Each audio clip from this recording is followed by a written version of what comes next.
याणं नमो वज्रायाणं नमो लोये सब्बसाहणं। पंच परमेष्ठी भगवान की अनंत अनंत सिद्ध परमेष्ठी भगवान की 1008 देवादेव आदिनाथ भगवान के 1008 देवादेव श्री राम भगवान के आचार्य भगवान रवि सेन स्वामी के आचार्य भगवान विद्यासागर जी महाराज के आचार्य भगवान विशुद्ध सागर जी महाराज के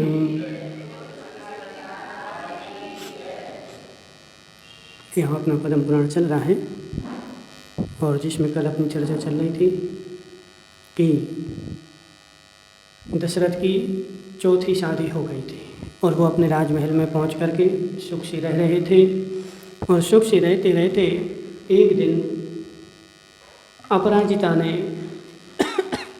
4 स्वप्न देखे थे और उनका फल अपने पतिदेव से पूछा था।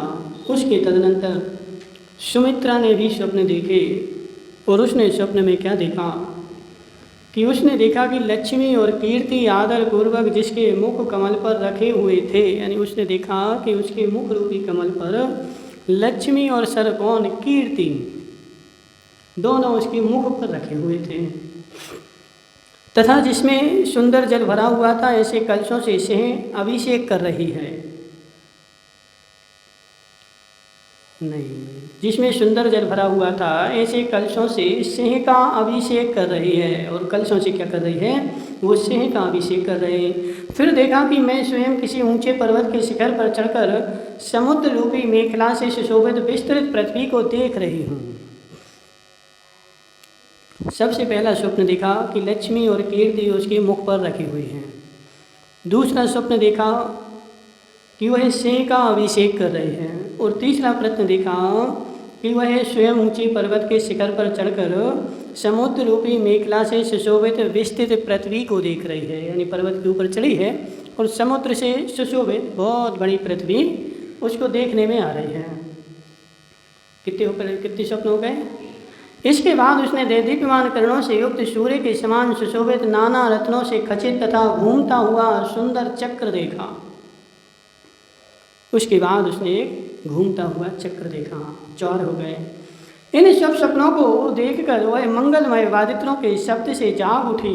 इसने भी 4 ही देखे, ज़्यादा नहीं देखे। ठीक है, अपराजिता ने भी 4 देखे थे और इसने भी कितने देखे? 4 ही देखे हैं। तदनंतर उसने बड़ी विनय से जाकर अत्यंत मधुर शब्दों द्वारा पति के लिए स्वप्न दर्शन का समाचार सुनाया। और इसके उत्तर में राजा दशरथ ने कहा कि हे उत्तम मुख को धारण करने वाली प्रिय, तुम्हारा ऐसा पुत्र होगा जो युग का प्रधान होगा।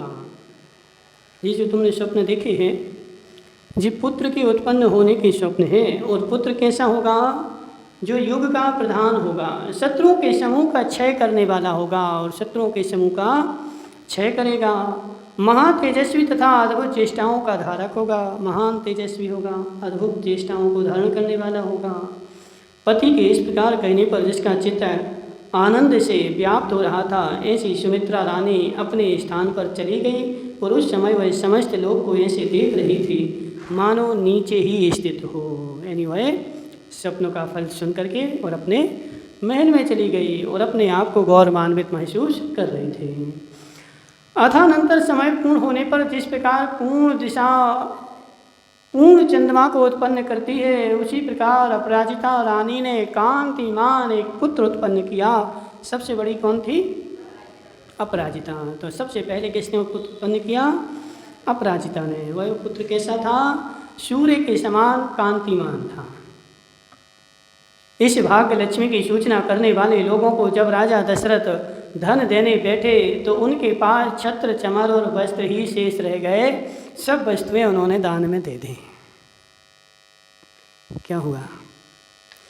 यानी दान देने बैठे तो सब वस्तुएं दान में दे दी। क्या बचा उनके पास? छत्र चमर और सिंहासन, वस्त्र वगैरह जो थे ना उनके वे बचे। और सब दे, सब दिए नहीं है, सब नहीं दिए, वरना तुम सोचो कि सब दे दिए। ऐसा उपमा अलंकार है। उपमा अलंकार में मतलब ऐसा बोलते हैं कि जैसे बोलते हैं यह तो पुत्र जो है वो सूर्य के समान है, तो सूर्य नहीं है वो। ठीक है, यह पुत्र जी तो बिल्कुल शेर ही है, तो शेर नहीं है। आदमी शेर नहीं बनेगा, शेर शेर रहेगा, मनुष्य मनुष्य रहेगा। एक उपमा अलंकार होता है, अलंकारों में इसको पकड़ो, एम्पलीफायर को पकड़ो। एक उपमा अलंकार होता है, उस उपमा अलंकार की ऐसी फलस्वरूप बोला जाता है कि उन्होंने अपनी सारी वस्तुएं दान में दे दी, सब नहीं दी, बहुत सारी दे दी। इसका मतलब ऐसा समझना। महाविभव से संपन्न समस्त भाई बंधुओं ने इनका बड़ा भारी जन्मोत्सव किया, और ऐसा जन्मोत्सव की जिससे सारा संसार उन्मत्त सा हो गया, और मध्याह्न के सूर्य के समान जिसका वर्ण था, जिसका वक्ष स्थल लक्ष्मी के द्वारा अलंगित था, तथा जिसके नेत्र कमलों के समान थे। छोड़ दो, आगे लाइट आ गई। इन्वर्टर से क्या है ना, उठता नहीं है वो, इसलिए आवाज़ करता है। ऐसा जन्म, ठीक है। तो वही जो बाल बच्चा उत्पन्न हुआ था, वह बच्चा लक्ष्मी से, कीर्ति से, सबसे समुत्पन्न था, कोई सामान्य बच्चा नहीं था। ऐसे उस पुत्र का माता पिता ने पद्म नाम रखा। बच्चे का क्या नाम था? पद्म। अपन कौन सा पुराण पढ़ रहे? पद्म पुराण पढ़ रहे, ठीक है। तो इस बच्चे के नाम से ये पुराण बनाया है। बेटे का नाम था पद्म। पद्म का ही दूसरा अर्थ राम भी होता है, राम का दूसरा अर्थ कमल भी होता है, ठीक है। एक शब्द के अनेक अर्थ होते हैं, तो पद्म को ही राम बोलते हैं, तो राम का भी पुराण बोल सकते हैं, और राम उसी को अपन क्या बोलते हैं? कमल भी बोलते हैं, ठीक है। तो उस बच्चे का क्या नाम रखा गया? पद्म रखा गया। तदनंतर जिस प्रकार रत्नों की भूमि अर्थात खान छाया आदि गुणों से संपन्न उत्तम रत्न को उत्पन्न करती है, उसी प्रकार सुमित्रा ने श्रेष्ठ कांति के धारक पुत्र को उत्पन्न किया। पहले अपराजिता ने किया था, उसके बाद किसने किया? सुमित्रा ने भी किया, और वो भी तेजवान था, कांति का धारक था। पद्म के जन्मोत्सव का भारी अनुसंधान ही करते हुए बंधु वर्ग ने उसका भी बहुत भारी जन्मोत्सव किया, और शत्रुओं के नगरों में आपत्ति की सूचना देने वाले हजारों उत्पात होने लगे। जैसे यहाँ राम लक्ष्मण का जन्म हुआ। शत्रु कौन था? कौन था बच्चन दादा? तुम तो नहीं थे? रावण था। तो इनका यहाँ जन्म हुआ। रावण के घर में सैकड़ों अशुभ सूचक उत्पाद होने लगे। अब जी निमित्त नैमित्त संबंध होता है, जब अशुभ होना हो तो ऐसे कुछ अपन को निमित्त मिलने लगते हैं, ऐसा कुछ, हाँ ठीक है ना, वो कर नहीं रहे, वो एक ऐसा निमित्त नैमित्तिक संबंध है, ठीक है, ऐसा जानना। और बंधुओं के नगरों में संपत्ति की सूचना देने वाले हजारों शुभ चिन्ह प्रकट होने लगे, और बंधुओं के घर में क्या हुआ? हजारों संपत्ति को देने वाले शुभ चिन्ह उत्पन्न होने लगे। पूर्ण नील कमल के भीतरी भाग के समान जिसकी आभा थी, जो कांति रूपी जल में तैर रही थी, और जिसके अनेक अच्छे अच्छे लक्षणों से सहित था, ऐसे उस पुत्र का माता पिता ने लक्ष्मण नाम रख दिया। पहले का नाम राम पद्म, दूसरे का नाम लक्ष्मण, ठीक है। दो उत्पन्न हो गए। अर्पित की दादी कहाँ है? अर्पित सुनाई थोड़ी देर बैठा रहना, ठीक है। तो एक उत्पन्न हो गया राम, और दूसरा उत्पन्न हो गया लक्ष्मण।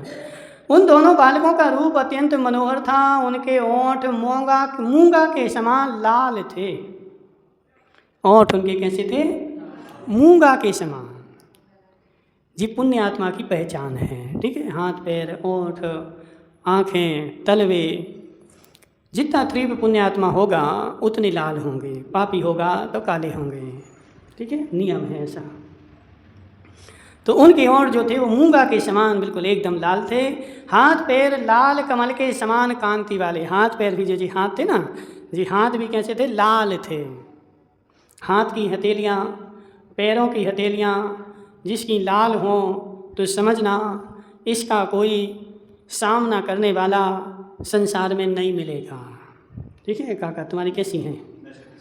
है? हाँ, शक्तिशाली भी रहेगा और पुण्यशाली कीर्तिशाली भी रहेगा, ठीक है। जो भी संसार में कीर्तिशाली हैं उनके हाथ लाल रहते हैं। ठीक है, लाल थे। उनके विभ्रम अर्थात हाव भाव देखते ही बनते थे। उनका स्पर्श मक्खन के समान कोमलता था तथा जन्म से ही वे उत्तम सुगंधि को धारण करने वाले थे।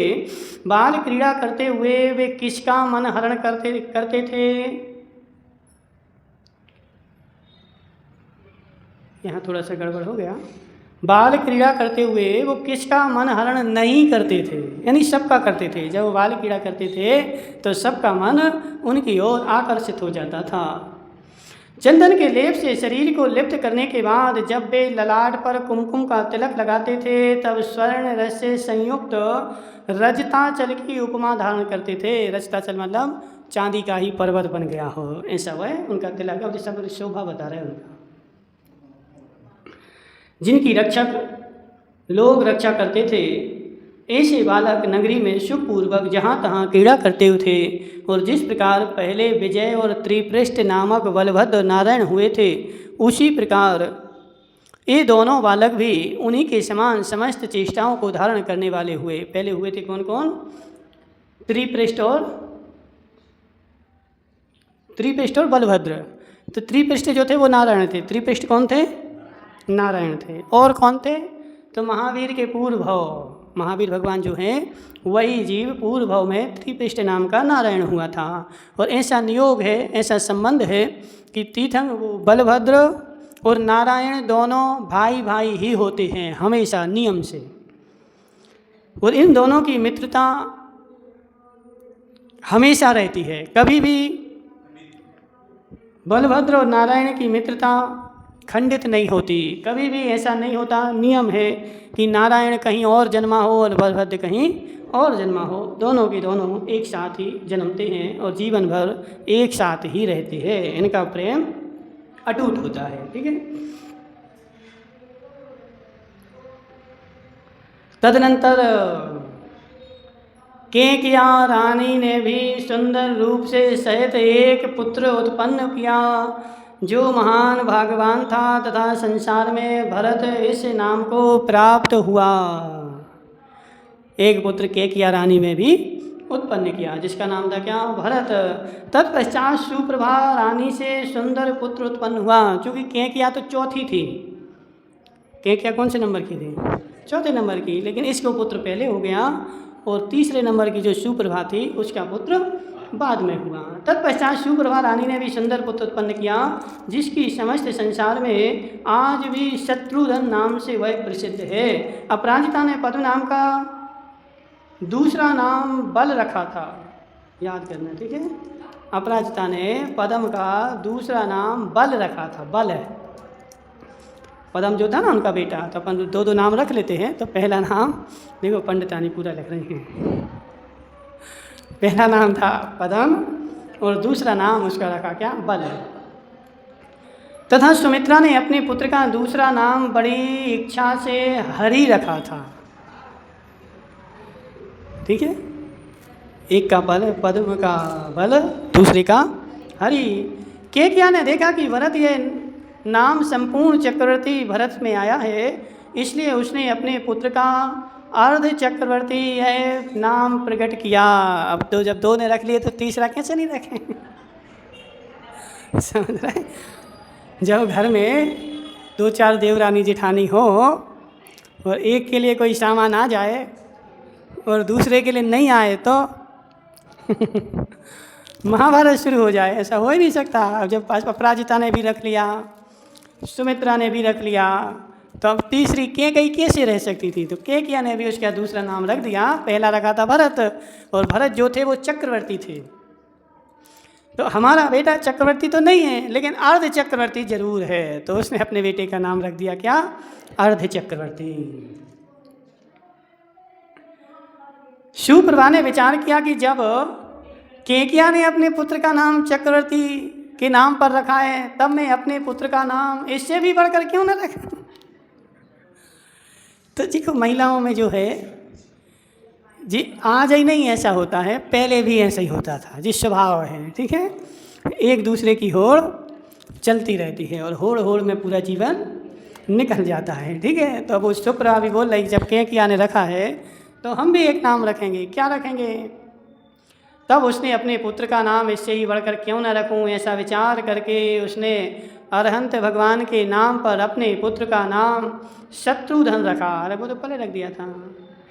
और जगत के जीवों को प्रिय लगने वाले वे चारों कुमार समुद्र के समान गंभीर थे, सम्यक नयों के समान परस्पर अनुकूल थे तथा दिग विभागों के समान उदार थे। तदनंतर इन कुमारों को विद्या ग्रहण करने के योग्य देखकर इनके पिता दशरथ ने बड़ी विनम्रता के साथ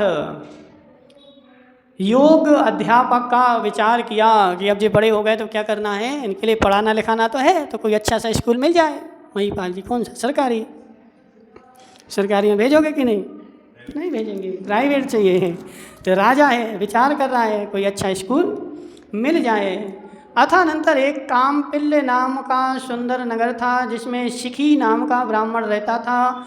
इसकी इशु नाम की स्त्री थी। ठीक है, कौन सा नगर था?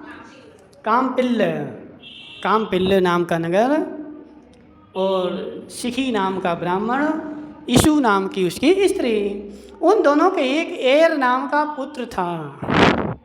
उन दोनों के एक पुत्र भी था। पुत्र का नाम क्या था? एर। एर नहीं, एर। एर, एड़ी की आई और रा, एर। जो अत्यधिक लाड़ प्यार के कारण महाविनयी हो गया था। उसकी चेष्टाएं हजारों लाइनों का कारण हो रही थी। और धन का अर्जन करना, विद्या ग्रहण करना और धन संचय करना, ये तीनों ही कार्य यद्यपि मनुष्य के अपने अधीन है, फिर भी प्रायः कर विदेश में ही इनकी सिद्धि होती है, जो नियम है। काका जी, तुम खोडन छोड़ के यहाँ आ गए बड़ौदिया में, और बड़ौदिया छोड़ करके सब खोडनिया नहीं, खोडन छोड़ करके सब खोडनिया बड़ौदिया आ गए, और बड़ौदिया में सब लखपति बन गए। खोडन में थे तो कुछ भी नहीं था। ऐसे ही है कि नहीं? बोलो। तो यहाँ पे आचार्य बोल रहे हैं जो नियम है, 3 चीज़ें बताई इसमें। क्या?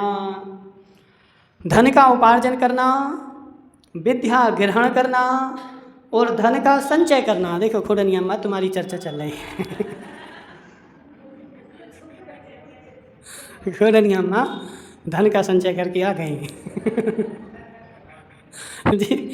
3 चीज़ें, विद्या का अर्जन, धन का ग्रहण और धन का अर्जन, ये 3 चीज़ें कभी भी घर में रह के प्राप्त नहीं होती है। इनको प्राप्त करना है तो घर छोड़ करके जाना पड़ता है, तभी इनकी प्राप्ति होती है। ठीक है पंडित जी? अब पंडित जी टीकमगढ़ छोड़ के बड़ौदिया आ गए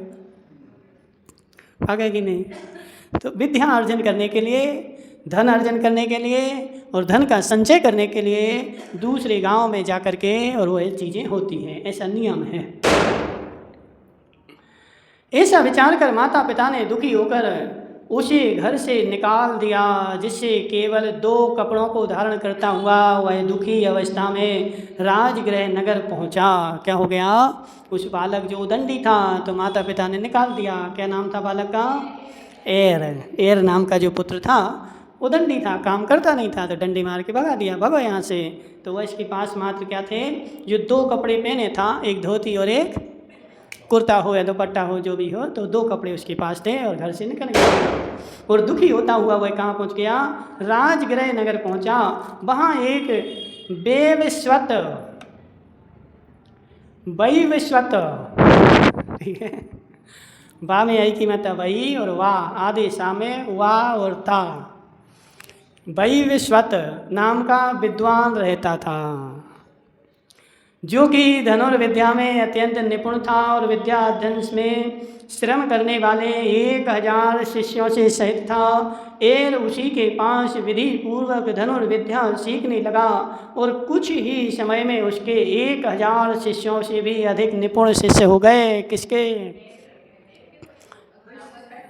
नहीं, एर के हो गए।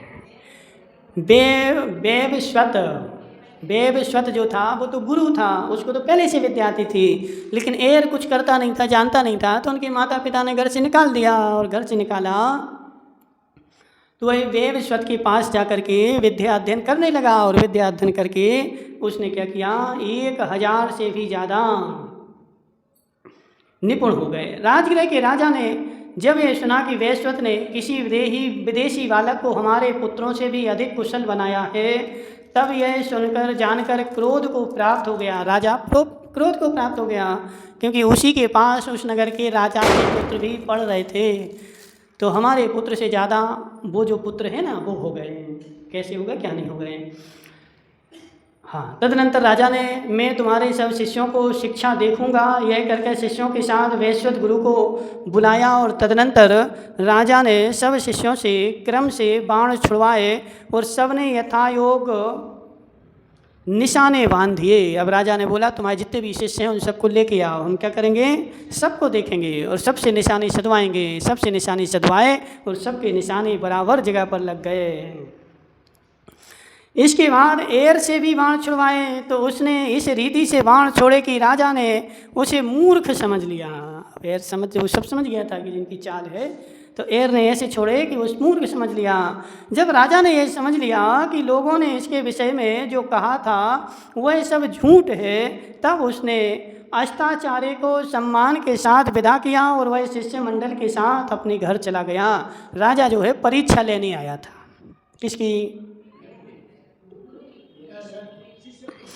वैवस्वत, ठीक है ना, वैवस्वत जो था ना, उसकी परीक्षा लेने अकेले आया था कि यह जो है रागी द्वेषी है, किसी को कम पढ़ाता है, किसी को ज़्यादा पढ़ाता है। हमारे बेटे को तो कम पढ़ाया और विदेश से जो आया था उसको ज़्यादा पढ़ाया। तो वह एर को पता चल गया, तो उसने ऐसे बाण छोड़े कि सब लोग उसको मूर्ख कहने लगे। ठीक है, और राजा खुश होकर के उनको सम्मान दे करके और चला गया। उसकी पुत्री, हाँ, एर गुरु की संपत्ति से उसकी पुत्री को ब्याह कर रात्रि में वहाँ से भाग गया। और गुरु ने बोल दिया कि अब एक काम करो, राजा तुम्हारा दुश्मन बन गया है तो तुम यहाँ से भाग जाओ। तो उसने उसी की गुरु की जो पुत्री थी उसके साथ ब्याह करके और वहाँ से भाग गया। और राजा दशरथ की राजधानी अयोध्या में अब आ गया। तो हालांकि वहाँ रामायण में तो कुछ और दिखाते हैं। किसको दिखाते हैं, कौन ने पढ़ाया था, राम लक्ष्मण, अब जी तो यहाँ एर पढ़ाएगा।